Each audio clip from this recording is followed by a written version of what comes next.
So we should go back to 1978. All the way back, man. How old were you in 1978? I was 7. I would have been 11. Wow. So you were. I think. Do you think you were the prime age for Superman the movie, or 7 the prime age for that back then, or both ages prime ages? I think both are prime. I don't know how big comic book culture was back in 78. Obviously, it was enough to get Superman the movie made, which I did think that was kind of funny. Superman the movie, Star Trek the motion picture. I wanted some other, some like the cinema version of something. I don't know, man. It was such a big deal.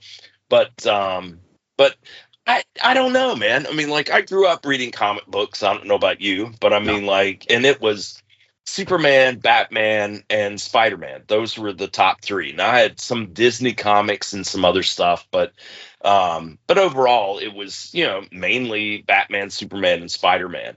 And there was even one comic that I had that was Superman versus Spider-Man, and I have no idea where that went. I mean, like, when you're a kid, and you have, this thing that could be treasured long term. And then it just slips away. I don't know. My dad was big on, if I was going to get something new, like the Godzilla, that's the, like 20 some inches or whatever, he said, you've got to fill that box with toys that you're going to give away. And, so, which was good. But on the other hand, man, dude, the things that I gave away just so I could get Godzilla, right? I was trying to think when I became interested in Superman the movie, because I don't think I knew too much about Superman, because there had been a Superman TV show back in the black and white one. Right. Probably back in the 50s. Was it the 50s with George Reeve? Right. There had been cartoons, I'm guessing, but I don't know if I watched them. So I think for me it was Spider-Man, because I remember going to the cinema to see some of the Spider-Man, the Nicholas Hammond stuff. We got it in theaters over here. And I remember that, and I think it would have been that then made me think, oh, Superman, I need to go watch that. But so what were your memories or thoughts of before Superman the movie came out? Were you aware of it before you saw that teaser trailer in like 77? It's when you get the sci-fi magazines, like that was how you and I found out about movies and stuff. So having like that was probably, I don't know. I mean, that probably made the cover of a couple of magazines, and it was definitely talked about. And so I was excited. I mean, I didn't know anything about Christopher Reeve. The Man of Steel was always huge, right? And Christopher Reeve was fit, but not Henry Cavill. I think Henry Cavill is probably the epitome of who Superman is, as far as just mass wise. But my pinnacle was Star Wars. And I could still remember walking across the street ready to go see Star Wars. And it was so, nobody knew what we were going to go see. I mean, like, it was just, we'd seen the trailers and it was crazy. And it was almost like, what are these dudes dressed in white with the helmets? What are these, but yet Superman had so much familiarity. And so, I remember going into the movie theater, and this is the movie theater I'll send you some pictures of, that it has since just, the people who owned it, they shut it down in 83 and they just neglected it. So the ceiling's falling in. I can only imagine inside. Somebody told me there's a tree growing in the middle, right? Wow. And so it's almost like the fountain, right? Like Hugh Jackman kind of thing. Yeah. But there was a really cool balcony that fell in, and just the whole thing is in shambles. But back in the day, in 78, I remember walking in, and I went with a friend of mine, and then my dad went with my sister. And of course, it wouldn't be cool for me to sit with my sister or my dad. So we went down like 5 rows. And I know I've said this a bunch, and I will make sure that my sister listens to this podcast when you post it. But I remember in particular, now we'll go into the opening credit sequences and all that stuff. But I remember when Miss Tess Rocker came on the screen, and my sister goes, "Daddy, she's got big boobies. And it was so loud, the whole theater heard it, and we all laughed. So, and I knew that was my sister, and that was hilarious. But I mean, like, it's nice to have these memories of this movie theater. I wish it was salvageable at this point. Yeah. But yeah, so it's but anyway, so just going in, the big red curtains were closed. Because that's the way all movies started when I was a kid. The curtains were closed, and then you'd watch the trailers. I had no idea what they were showing, and then the curtains would close, and then they'd open, and then the movie starts. But I was surprised this time. I don't remember the curtains. Doing the reminiscing of Superman. In the 1940s or whatever, the opening thing with a little boy reading, you generally not remember that. I mean, it has always been there in all the versions, and there's just multiple versions of Superman, which I think I've got them all, to be fair. So, but that's always there, but you don't remember it. Yeah. But I remember, I mean, like, the score, once everything got past the, in Days of Yesteryear, whatever and then once the opening, credit sequence started happening, and I don't recall ever seeing the words do that as far as be so three-dimensional. And God only knows what they had to do to get it to look three-dimensional. Have you seen behind-the-scenes footage or anything? Or? I wish I could remember, but they do talk about it, and I'll try and put some text on this screen and type what the text is. But I think that Richard Donner had seen an advert, commercial for something, and he's like, "Get me that guy," and that guy did titles for, and then it launched him into a big career where he did lots of movie titles. Wow. But I will fact check that. Before this goes on the old YouTubes, but I'm pretty sure that's the story that I remember. Because it's well over a week since I listened to that, because I thought it was last week, so my fault. But yeah, it was. I missed those days though, when it was like you would get the fanfare at the beginning, you get like 10 minutes worth of titles, and now it just doesn't happen. It's all at the end. Right, and that was one thing that my cousin, who used to write for television, like, he was the staff writer for Beverly Hillbillies and a bunch of those kind of shows back in the day, and he's a big fan of the credits being front loaded versus having a gazillion. And now look, I mean, I understand for any of the Marvel movies, I mean, like, that's 10 minutes easy. You're not going to sit through 10 minutes worth of stuff. But yeah, I don't feel like they honor the filmmakers the way they used to. No, and they certainly don't with streamers. They don't either, because there's certain platforms, and I can't remember. I don't know if it was Disney or Paramount, but you can't click on the thing to maximize the credits. It's like, for God's sake, now just tiny box. I want to read the credits. Not everybody does, though, which is a shame. And there's a secret to everyone. It's almost like a video game where I think it's. Oh my gosh, I can't remember. But anyway, there's one where you click return, like you're backing out, and you will actually go back into the credits. There's another one that you can just mouse up until that's selected, and then you can bring that to the forefront again. But I'm with you. I mean, it's just like, you're done with that, right? And when we were watching the latest Captain America movie, it went away. I mean, like, it went into a little box. And it was just like, you're done, right? What are you watching next? And dude, there was a cutscene. Yeah, exactly. Certainly with Mark. If you go watch Sinners, it's two. There's two post-credit scenes in Sinners. But people have just got up and left. I'm like, all right, I'm not going to tell a bunch of strangers. I don't care. I'm not on the clock. But yeah, they're sort of front-loaded. And you do sometimes get, I mean, I think the last ones I remember were Casino in 1995, which had this glorious Saul Bass, epic credit sequence, but generally they're just like title. That's it. Right. Flight Risk didn't get a big Mel Gibson directed fanfare, anything like that. That might have helped. No, probably wouldn't. I don't know, man. I enjoyed the surprise at the end. It's a Mel Gibson, and we saw the Icon logo. It's not like we weren't like, what did Mel Gibson do? Did he throw some pennies at this? Pennies, yes. But Superman the movie, so memories of watching it where you instantly like, wow.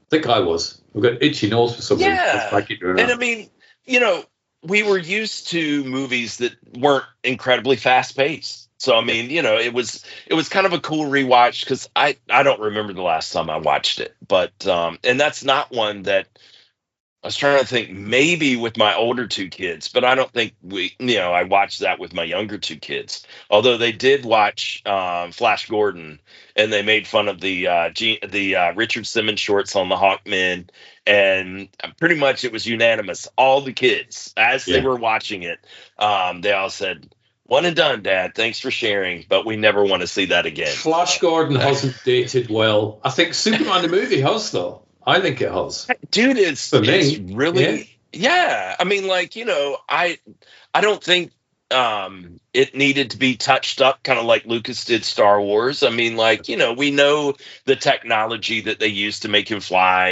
and all that stuff. But yeah, I thought it was good. Again, Lois Lane, can you read my mind? That is the pile of. I was trying, because you said it's better when you watch the movie than when you're listening to the soundtrack. Yeah. And so I was like, I was trying to remain, keep my mind open. And I even enjoyed their banter when he shows up and she's like, "Well, I guess you wink, wink, do things like all other men." And he's like, "Oh, I don't know. I'm innocent. What are you talking about?" And I really thought she was talking about sex. And she was like, "No, you eat and poop, right?" And I know that's not exactly the verbiage, but it made me laugh, Yeah. And so then they have to fly off, and it's man, it's very cool up until she, it's not just, "Can you read my mind?" It's, "Can you read my mind? Would you like to go off and make babies with me?" I mean, it just got so intrusive, man. It did. But yeah, I was watching the "Can You Read My Mind" part when I did the rewatch, and it's like I'm still not a fan of that, so it doesn't ruin it for me, but it's just like right. Interesting choice, Richard Donner. Interesting choice. But it is cool that, I mean, like, they were doing The Matrix back before that was popular, and by doing The Matrix, I mean, like, they were shooting Superman 2 more or less as they were proceeding with production on Superman 1. Which I didn't know. I didn't know that until like probably the mid-'80s or something. I mean, I love Superman 2 in the theatrical version because that's the one I grew up with. And I didn't even know there was like a Richard Donner thing, that he shot a lot of it and then he got fired. And so that whole storyline was like, what? And then thankfully we got the Richard Donner cut eventually. But I didn't know that he shot back to back. Did you? Were you aware of it? Or I mean, like, that's something I found years later. I don't know why they didn't cover that in any of the magazines, because that would have been a cool selling feature, I think. Because you look at Star Wars, Lucas was just glad that he made one. And then they were like, you know what? You can do a sequel. And I don't know that they went into Star Trek the motion picture thinking, we'll start a franchise. I mean, that's a whole nother story, is the Star Trek motion picture. That was originally supposed to be a TV series. Was the motion picture, and it was Star Trek Phase 2. And then the powers that be went, "We want some Star Wars money. Quick, do Star Trek motion picture." And it became what it became. But that'd be an interesting retrospective at some point to do, because let's do it, man. I have mixed feelings about that film. It's very boring. It's very slow. But I rewatch it every couple of years, and it's in my top 200 films. But it's not like, I'm going to watch that again tomorrow. But there's something about it that's just very epic. Yeah, dude. And the shiny part of that was as the camera flew up to the Enterprise, you know what I mean? And showing it in all its majestic glory that we had only seen in little, 4x3 TV screens, standard def. And here it was, man, we're experiencing it. It was, that was cool. But going back to Superman, it's like, when I don't know how iconic theme songs are nowadays. Because, it's like Star Wars, after the 20th Century Fox fanfare, then it just barely starts. There was something goofy on Instagram where this guy, they were in the movie theater waiting on the movie to start, and the guy starts playing the trombone part, right? And then the trumpet player kicks in, and then I saw drums. that. Yeah. And I was just like, why is this giving me goosebumps other than I was there at the beginning? You know what I mean? And so that soundtrack is endearing. And I think Superman's is the same, dude. And they were different themes, you know, as much as I don't want to hear Lois's thoughts. That's a beautiful love song, you know, as far as just the way it moves. And so, you know, I don't know that they put that much effort into it these days. I think John Williams does. I think that's probably the key. You know, I think obviously some of the Marvel stuff has a theme, but generally it's the same damn theme. You know, whichever. You know, the Marvel music's instantly recognizable because it's Marvel music. But you go back to a lot of the themes that you can think of: Jaws, Harry Potter, Superman, Star Wars. John Williams. It seems to be. I love Hans Zimmer music, but he doesn't really do themes. He just does, you know, textures and feelings and enhances a movie. Whereas John Williams is like, that character needs a theme, Yoda needs a theme, and Princess Leia needs a theme, and Lois Lane, she needs a theme, and all that sort of stuff. Right. So I think he's just the master of it all. Yeah. When you can just become a part of the film and then paint with music, man, it is a gift. You were talking about Lois Lane. Noel Neill played Lois Lane in the 50s Superman. And you saw her on the train with the little girl. So that was, I remember seeing that in some magazine. And I want to say the dude who was sitting right across from her played Jimmy Olsen or something. He did. Yeah. Oh, okay. Yeah, that's true. Yeah. And the little girl on the train was meant to be Lois Lane, the character Lois Lane. Really? Because there's 3 versions of Superman the movie, so I've even written down the running times and I've watched them all. There's the theatrical is 2 hours and 23, which is quite, like you said, it's quite long for a theatrical film, certainly back in 78. Then they brought out, I think around 2001-ish, an extended version, 2 hours 31. And then there is the TV version, which is 3 hours and 8 minutes long, which I do have. That's out on Blu-ray, which I watched. That's got like everything in it. And then one of the extended versions, I think it's a TV version, the woman on the train is like, "Shut up, Lois," and it's meant to be Lois Lane. But then when they were making the film originally, they were like, she looks about 9, Clark looks about 17 or 18, and yet when we go to Metropolis, Lois looks older than Clark does, so we'll just chop that part and he cut it down. But the little girl on the train was originally meant to be Lois Lane, the character. Yeah. So, but those two people were in the original. It was Jimmy and the actress that played the thing. Yeah. There's a lot of detail in Superman the movie. It's crazy. It really is, with the exception of teenage Clark's wig. You know. Yeah. It looked kind of like maybe he took it from Lex's lair later on. Possibly. You know. But that was kind of weird. But I mean, you know, it was that was cool.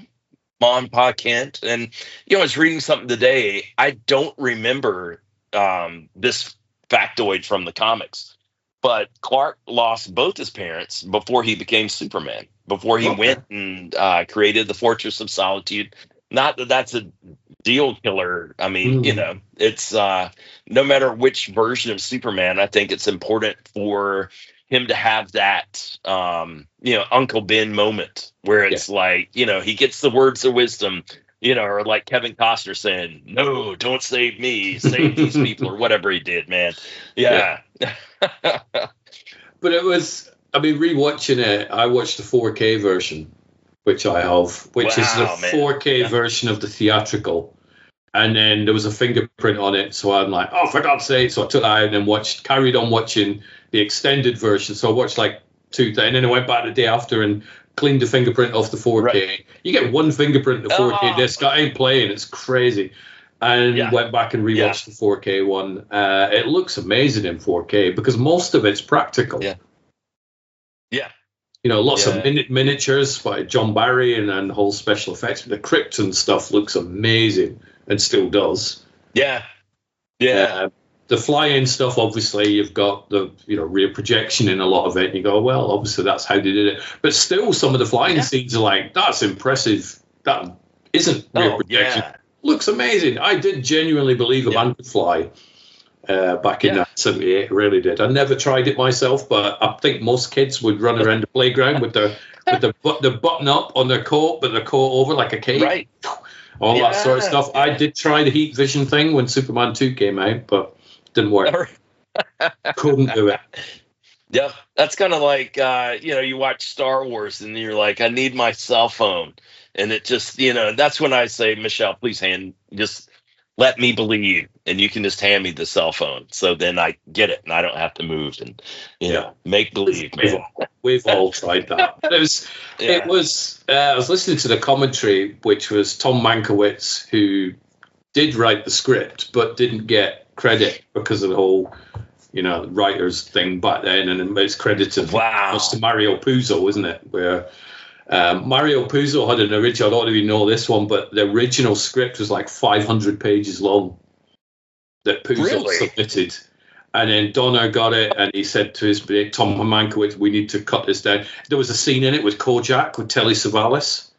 Where I heard about that's all in there. And they made sure that the first line of the film that you hear is Marlon Brando going, "This is no fantasy," which was their way of going, this is not a stupid comic book movie. It's going to be set in a believable real world. And it's like, that was on purpose that they did like, this is the line that we need to begin the film. Yeah.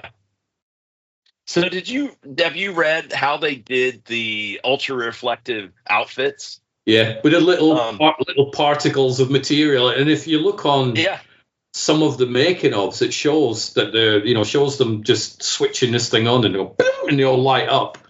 I don't get how it didn't reflect on the face. That is impressive technology for back then. Just like, how does the face not light up? Yeah, I think they just, iris down. It was so bright. So they just kind of, shut the iris a bit, and then it was set for the face. But I mean, like, when you really, I think if there was a downside to watching it in 4K, then it was seeing all the little pieces, right? That I'm sure, I mean, like, they made it sound like it was a bunch of little, like, glass pearls that they had sewed on there. And very time consuming. But then there were these crackly panels. It was, like if the, like the desert had been turned to glass and then cracked or whatever. So if you go back and watch the beginning of it, though, and it's like Marlon Brando's notorious for having Post-it notes on people's thing, and you look at it with that in mind, and he's always looking down. He's always looking down at something. You're like, now I know what you're doing, Marlon. You're reading your notes off people. His reason was he wanted it to be fresh the first time, whereas, it's probably because he just didn't want to do any extra work for his like $11 million or something that he got. He got a crazy amount for that film. Dude, and that was back in '78. So that's 2 weeks. Schwarzenegger money. They had him for 2 weeks, and it was a case of we found out how long we've got Marlon from. We've got his start date and his end date. And now we need to go into production because we've only got him for 2 weeks. It's just like. Crazy. Did you hear the story about the mustache that Gene Hackman had? No. So Gene Hackman at the time had a mustache on, and Richard Donner's like, don't really want Lex Luthor with a mustache.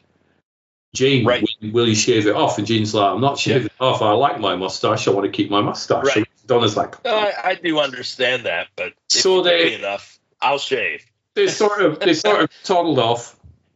Because the film sort of collapsed for a little bit around 76 or something, and then came back. Right, we've got the money now, brilliant, we're up and running. And Richard Donner had the mustache. And Richard Donner goes to Gene Hackman, he's like, seriously, can we talk about the mustache? He's like, hey, talk about it if you want. And he's like, I really want you to shave your mustache off, Gene. And Gene's like, well, I don't want it. Richard Donner said, if I shave mine off, will you shave yours off? All right, then. Deal. So Gene Hackman goes to his trailer, gets the makeup person, shaves off the mustache, comes out. Richard Donner's still there with his mustache. He's like, "What about your mustache?" He went, "Oh yeah, no problem." Yeah. Peels it off. Fake mustache. But Gene Hackman loved that. He was laughing about it. You hear him on the making of it. Like, kind of respect the guy for that, to be fair. So that's how we ended up mustacheless Gene Hackman as Lex. Yeah. How was he? How was he as Lex? You know, man, we've had so many really strong Lex Luthors, including the animated series, all of them that included Lex. And so, I mean, I don't know how diabolical he was. I mean, like, yes, he was going to, send half of California into the ocean. I get that. So there is that. Pretty diabolical. But but I don't know, man. I mean, like him living underground. I mean, Lex always had money and just kind of lived at, kind of like, Green Goblin, everything, tons of money, always top of the tower, that kind of thing. But I thought he did good. There were 3 times where my head did do like my dogs, where it was just like, what? Did they really? Did they? It's like when they're trying to alter the destination for the missiles. And so let's send Otis. Why? Don't send him. Well, then it's like, oh, so Otis, I don't trust you. So tell me all the numbers. Oh, you messed it up. We've got to go back, right?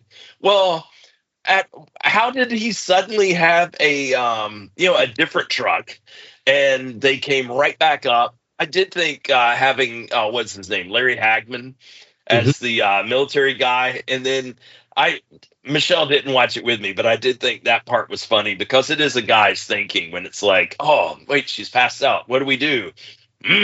Mouth to mouth and vigorous chest massage. So I thought that was hilarious.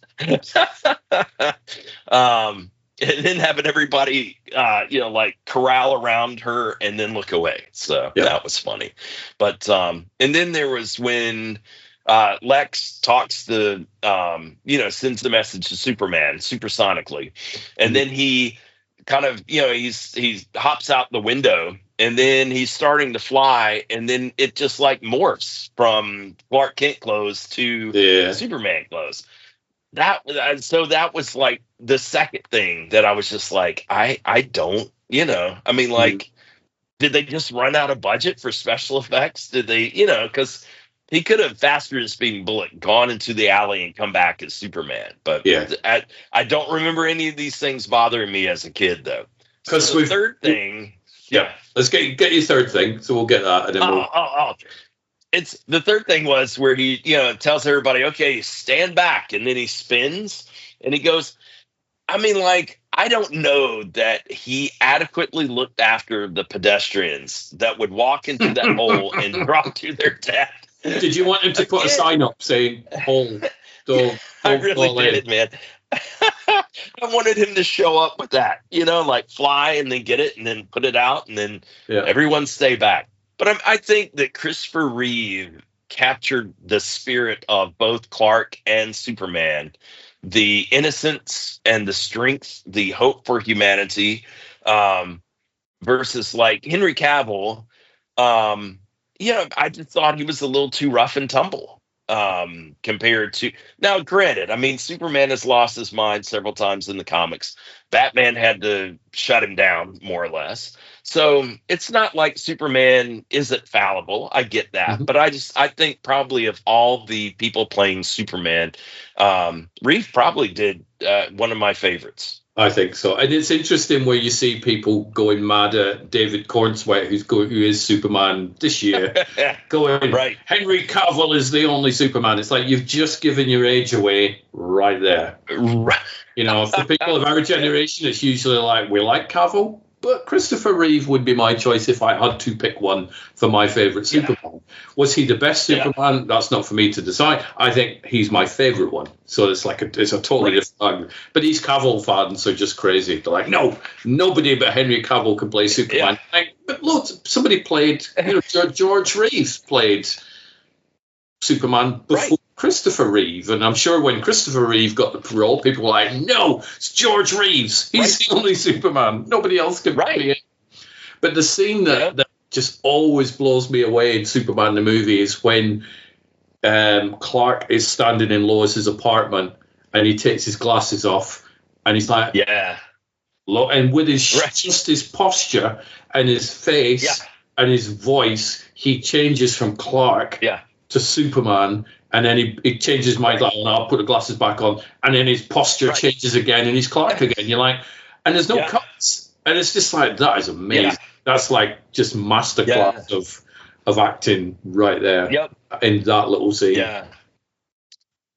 They I remember in the comics, Clark would kind of stick his gut out and walk kind of hunched over or whatever, so he looked more dumpy.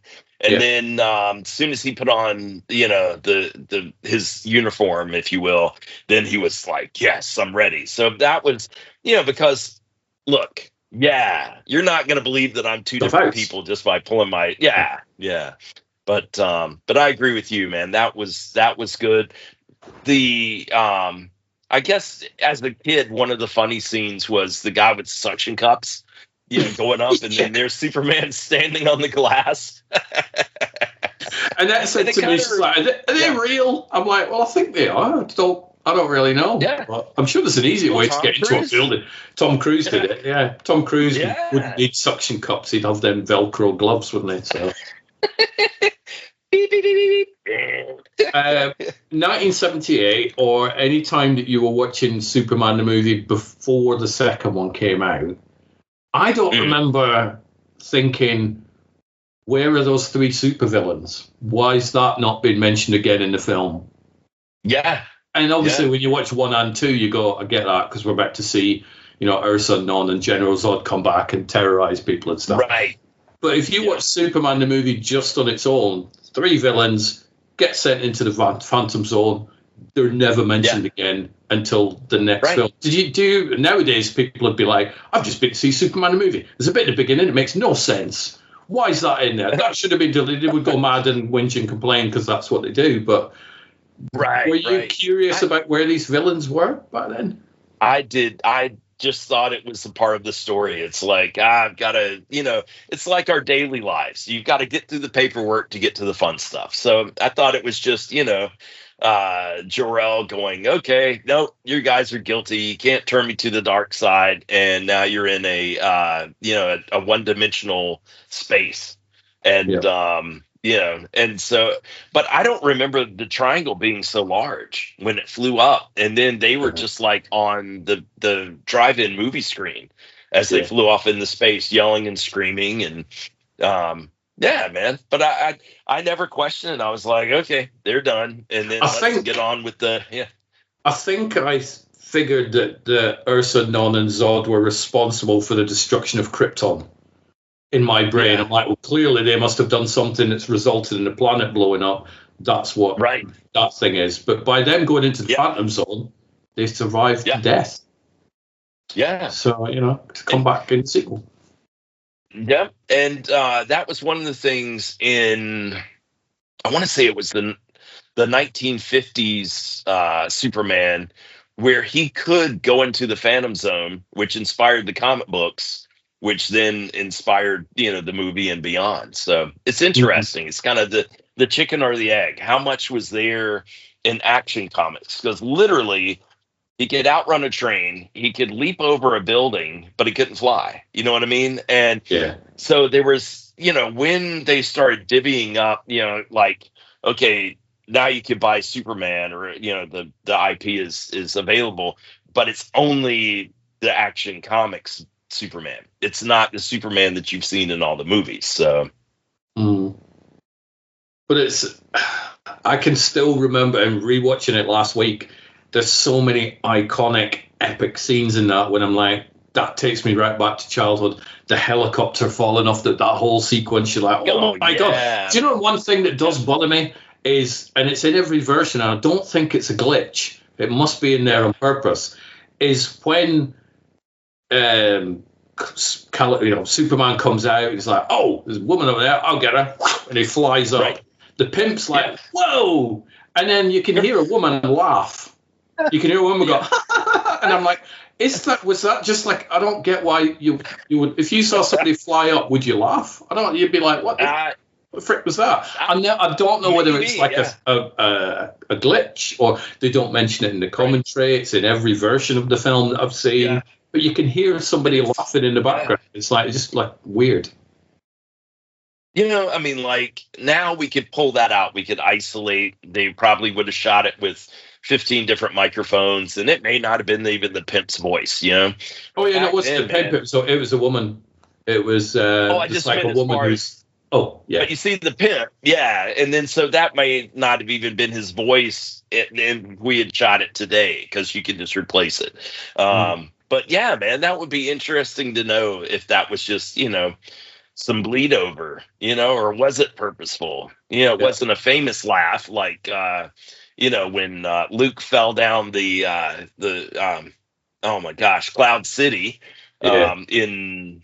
I think Empire. It was the first, but it was, I can't remember which version, man. We've got so many, Yeah. I love all the different versions of Superman, but I've got to go theatrical, I think, just for the pacing. I think the pacing works. I'm not a huge fan in the extended version when he spins and goes through to Lex's lair and he faces the machine guns and the fire and the ice. The security measures go at him. It's like, it's kind of cool, but doesn't really need to be there. And in the TV version, there is a lot. There's like sentry guards on Krypton and there's a lot of footage in it, but it's fascinating to watch because it's extra stuff that you might not have seen unless you watched it on TV back in like 1980 or something. But I don't remember seeing that one on TV. I remember seeing Jaws on TV, but I guess I was satisfied seeing it at the movie theater. I don't know, man. But it looks like I would have enjoyed seeing that on, broadcast television. So, but you've got like an extra 40 minutes of Superman the movie footage that you've just and it's so weird because I'd never seen the TV version because that wasn't a thing in the UK. And to watch 40 minutes of a film that like the back of your hand, and you're like, oh my God, it's just such a weird feeling. It's great, but it's just it's really weird. You're like, how have I never seen this before? Well, it's kind of like Terminator 2, the Ultimate Cut, or whatever they called it. And I mean, like, it has everything that wound up on the floor, including some things that were never finished. But man, that was mind blowing. But yet, that's not the one that I showed the kids. It was always the theatrical version, because it just because I think, those are the ones that run at the consistent pace. We're not going down rabbit holes. We're not, let's look over here. It's like the Brandon Ralph, anyway, whatever his name is, who played in Superman Returns. He did a good job, but I had no idea. I didn't remember the original and how much they copied from it.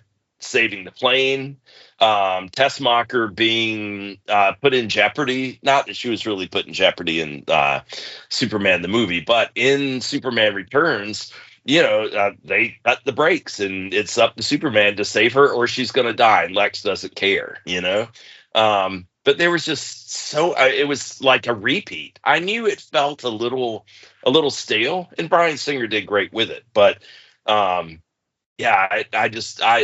I don't know, man. Up until Man of Steel, I don't think we had enough. It wasn't different enough. It didn't find its own voice. And of course, Zack Snyder can find some superhero voices. So he can. I think the problem with Superman, the character, is he's pretty much indestructible. Other than obviously green kryptonite and stuff, but he's a very tough person to beat. So you're not for a second are you thinking, I hope Superman makes it. You kind of know he's going to because he's Superman, other than obviously Batman v Superman, because he doesn't make it until he comes back in the next movie. But I think it's a film. It stayed in theaters for a long time, if I remember. I saw it quite a few times on the big screen. I would love to know how big the big screens were that I saw it on. I suspect they're a lot smaller than this. Than the big screens are nowadays. It certainly wasn't IMAX, but I think if I'm doing a list of epic movies that shaped my childhood, I'd have to put Superman the movie in there. Really would. Yeah. Yep. I agree, man. And same thing with Star Trek: The Motion Picture. I think for 3 years in a row, they were huge tentpole sci-fi movies, and being able to go see that at the theater that was downtown Albemarle, that just had a classic feel to it, man. I mean, like, there was even a stage behind the screen. So it, just like in all the movies where you're hiding out backstage, you know, like in, what was it, in Gremlins and a number of others, you know, and, but not that I ever went behind the screen, but I knew what was back there. I thought that was kind of cool. But yeah, man, it's, but I remember going back in high school. This was after some other company had bought it. And it wasn't a movie theater, and it was more like, you know, you'd go see performers on the stage, and it looked small, man, in comparison to, it was a huge mega theater like you would, you know, see in New York when I was a kid, and then like all things, it just, And it's like, I think I remember renting it a lot on VHS from the video store. And then that was probably until I recorded it on the TV broadcast, and then I'm like, now I have my Superman the movie. It would have been the theatrical version here in the UK, but I did used to watch it a lot, that movie, because it's like, I think every kid wanted to be Superman. Yeah, man. Well, and, you know, I looked through my T-shirt collection, and evidently I have worn out every Superman shirt that I have. So I wore kind of a Captain America, who is the Marvel version of Superman, but he can still be hurt. But yeah, man, I mean, like, I think that was always the problem with Superman, was people couldn't relate to him. He was the Boy Scout. He was, you know, and the Brandon Routh one where he's walking across, I think it was a rooftop, and they've got the machine gun going, and it's bouncing off of him, and then the one hits him in the eyeball. Yeah, that's cool shot though. There's some cool shots. It really was, man. Yeah, that was a long setup for that one thing, but everybody in, you know, the theater was like going, "Ooh, yeah, that's pretty cool." So, I mean, Bryan Singer, man, whatever happened to him? Well, who knows? I don't know what's happened to him. I know what the allegations were, but I don't know whether there's been any actual court case. I don't even know that. I don't remember the allegations. And oh God, it sounds Google it. Yeah, you will look back on you saying what happened to Bryan Singer and go, oh my God, I can't believe I actually said that. But unfortunately, we're talking about Superman, so I can always just say I had this innocent moment. I don't know what happened. You know what I mean? I am like Superman. So what do you think, or what did you think about the whole spinning round of the world and turning back time? As a kid, I didn't think, well, that's far-fetched, because I'd just been watching Superman fly and, you know, be hit by bullets and all that sort of stuff for the past couple of hours. Didn't bother. Nowadays, people are like, well, that's not accurate. That wouldn't happen. For God's sake. Well, have the naysayers tried it? I'm just saying, man. You know, exactly. Elon Musk might. I think he would probably give it a go. Yeah, but I mean, it didn't bother me as a kid. I thought it was cool. As I was watching it this time, I must confess that when he was reversing it and the whole Earth stops and then starts to go in reverse, I was thinking, man, what is that doing to the Earth's core? Is every volcano erupting? And, you know, it's so the dam blew, and then, you know, there was all this destruction, and then Lois Lane's car goes into the ditch and is crushed, and she dies. And then Superman rewinds it just enough to save Lois. But it seemed like all the catastrophe, everything that led to Lois's death suddenly didn't happen, man. It's like, you know, alternate Earth or something, man. So I guess that would be number 4, where I, you know, pulled a golden retriever pose. What? That's right up there with Back to the Future, isn't it? Where Marty's like, I'll just go back 20 minutes. It's like, just go back an hour. Go back an hour. So you could just wander back to the car park and save Doc Brown, rather than just, I'll give myself a couple of minutes lead time. But the spinning around of the Earth, that was originally the ending for Superman 2.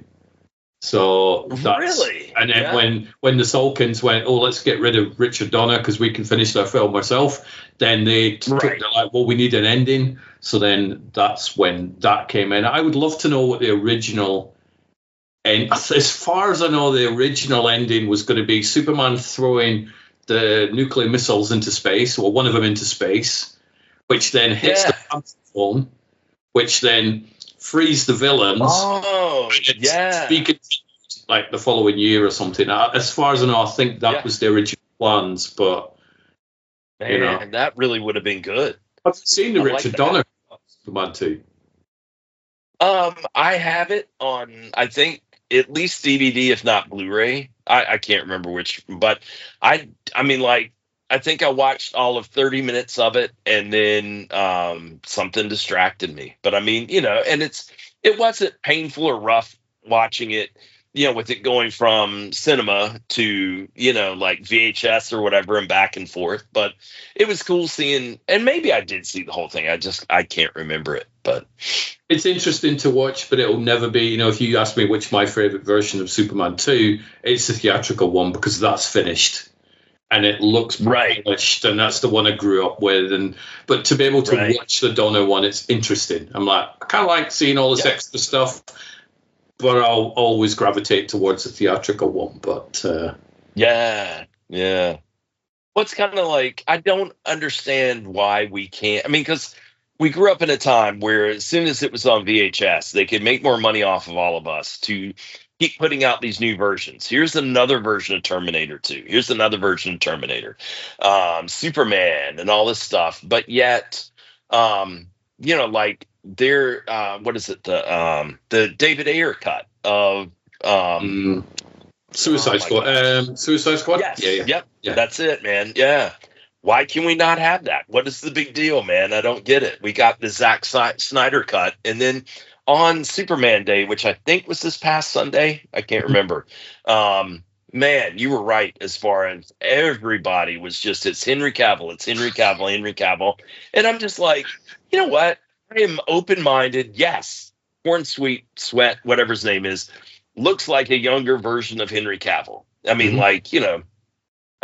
so maybe they'll still bring, Cavill back as a future Superman coming back or whatever. But man, I'm looking forward to seeing it. I get tired of all the negativity. I mean, somebody is trying to bring us something fun, and you are spitting on it. And I don't get it, man. Why would you not give it a chance and then crap on it if it deserves it? But that's exactly. Watch it, and then if you don't like it, then by all means, say whatever you're going to say. I saw somebody share a fan-made poster of the Running Man, the one that's coming out this year, the Glenn Powell one. Oh yeah, a fan-made poster they shared. Somebody in the comments, "Oh, this film looks terrible." You're judging it from a fan-made poster. and then you had people under that going, "I'll stick with the original." It's like, well, this film it's not a remake of the Schwarzenegger thing. It's a more faithful adaptation of the book. And then you're going to get, there's a lot of people who are not happy about this new Superman movie because it's not Henry Cavill. Well, no, it's not. I watched the Henry Cavill ones and I liked them, but I still prefer the Christopher Reeve ones. But I'm not going to crap on Cavill. Oh, he's not Christopher Reeve. No, he's not. It's different. It's like it's generational, I think, and you can always judge. You can see what age these people are by the stupid crap that they post on their Facebook status. Right. Somewhere out there, somebody's going to be like, "I'm not watching it because it's not Brandon Routh." I don't think. And to be fair, it's like it'll probably be Brandon Routh that's the one that's saying that, but nobody really talks about that film anymore, and it's fine. But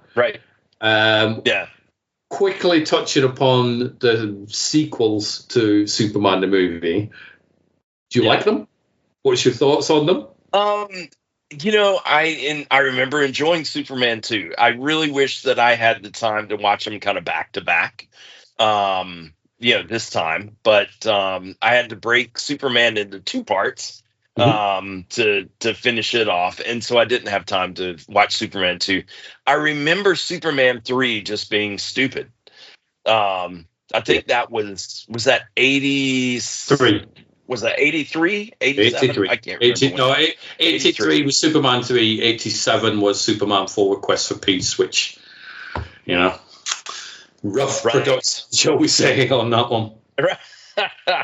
But I mean, like, once it became a joke fest and Superman was turned bad and then tried to kill Clark Kent, and then Richard Pryor just being abused by everybody. Like, oh, sorry, I kicked you in the nutsack when I came around that corner. Are you okay? It was just, it became a different beast. And so I don't know that I've ever seen Quest for Peace.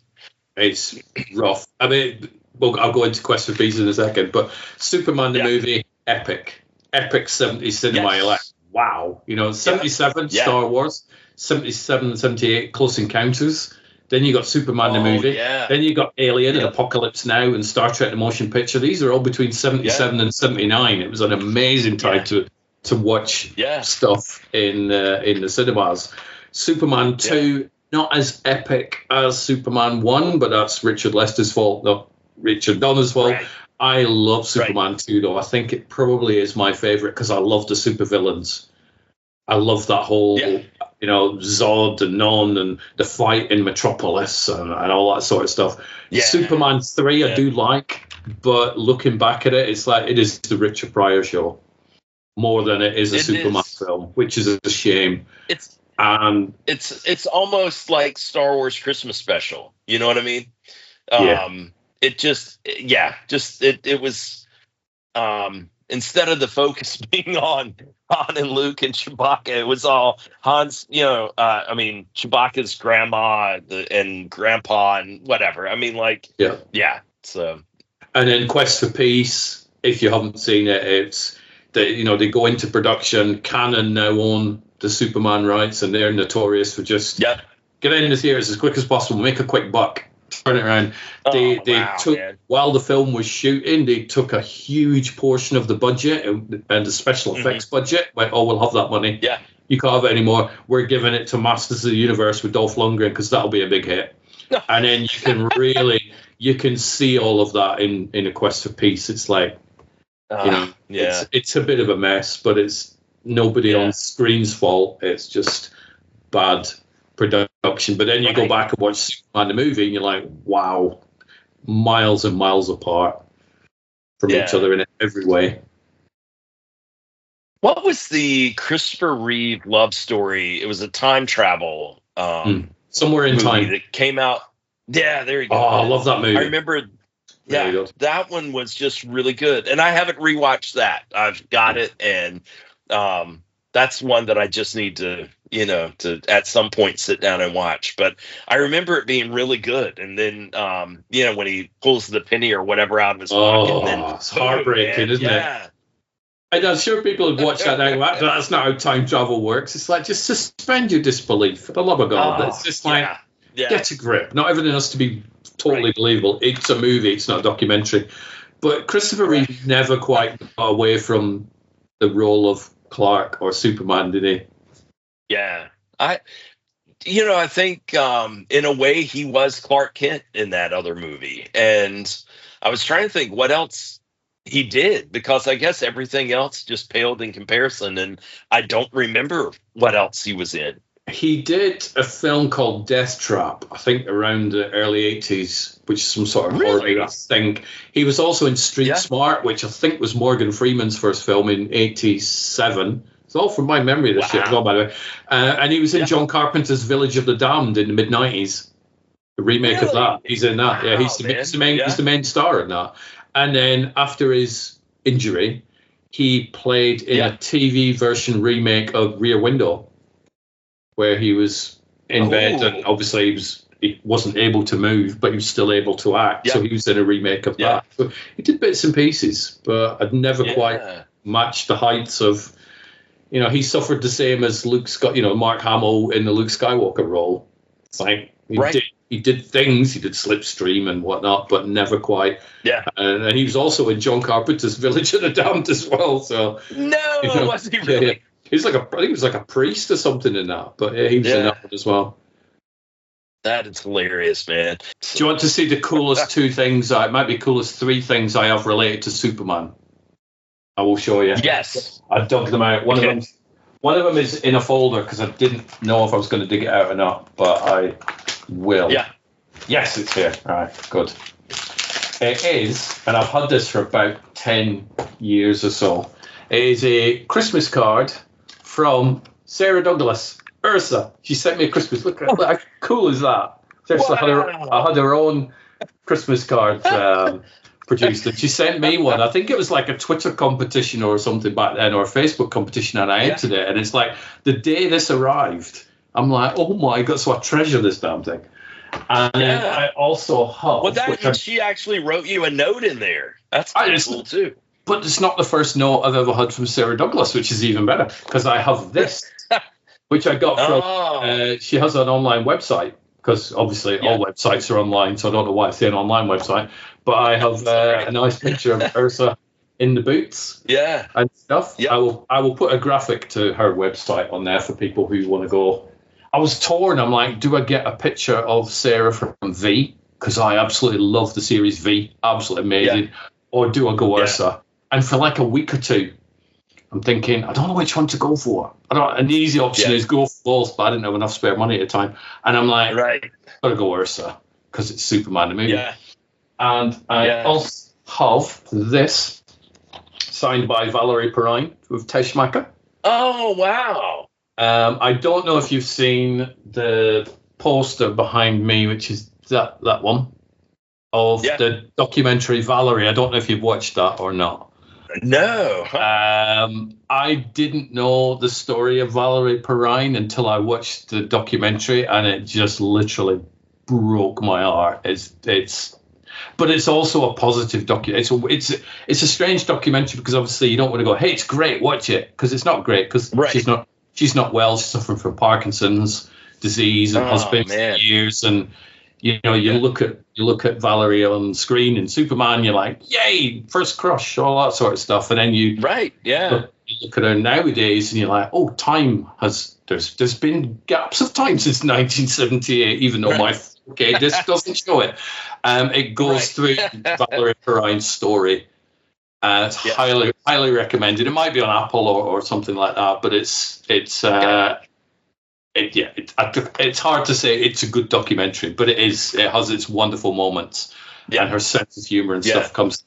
So the director, Stacey Seidler, I was in touch with him and I did a podcast interview with him, and I'm like, I really want a signed poster of that, and that's also signed by Valerie Perrine and Stacey Seidler. So I have two Miss Teschmacher autographs. So I'm very happy about that. But Christmas card, it's pretty awesome.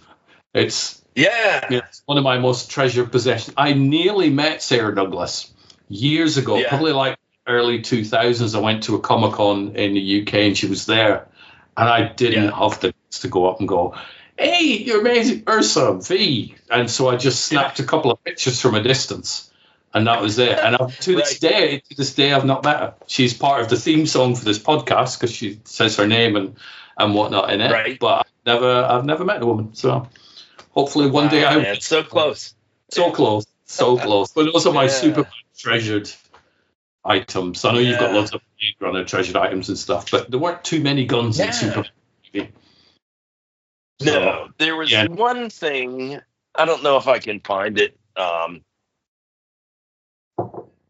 Oh man, I'll send a picture of it. But there was this, and it's some sort of natural forming kind of crystal or whatever, but it does look a lot like what the planet was made of and stuff. So I had those sitting around, and I was like, yeah, man, that's from Superman movies. Yeah. And it wasn't. It was from Field Trip with the Kids, but yet it was cool, man. So why did the green kryptonite would kill Superman, but yet the green kryptonite that his dad packed for him in the Go Pod, he runs around with that, and then he throws it, and that is the basis for the Fortress of Solitude, where he found strength and wisdom. I think it's the same reason that spinning the Earth around backwards turns back time. I think it's probably that. I think. Yeah. Obviously, you do have to suspend a lot of disbelief when it comes to you do, man. Yellow Suns, and like when Superman took 3 years, I believe, for him to get from Krypton to Earth. It's like, what did he eat? I didn't see Marlon Brando or Susanna York packing any food in that crystal looking ship. No food in there. Right. And did he secrete his food? Well, that would have stunk when. Look, a boy. Glenn Ford would have just been like that. Yep. So yeah, you do have to suspend quite a lot of disbelief, but I think it's for me. If I'm doing a list of iconic movies from my childhood, I think Superman the movie is definitely on there for me anyway. Yeah, and we were fortunate enough to see it in the movie theater. I think it cheapens the experience for a lot of movies to just and I certainly do it aplenty, watching it either streaming or get it on Vudu or whatever. But man, there was like classic cinema. I'll call it that. Our childhood. So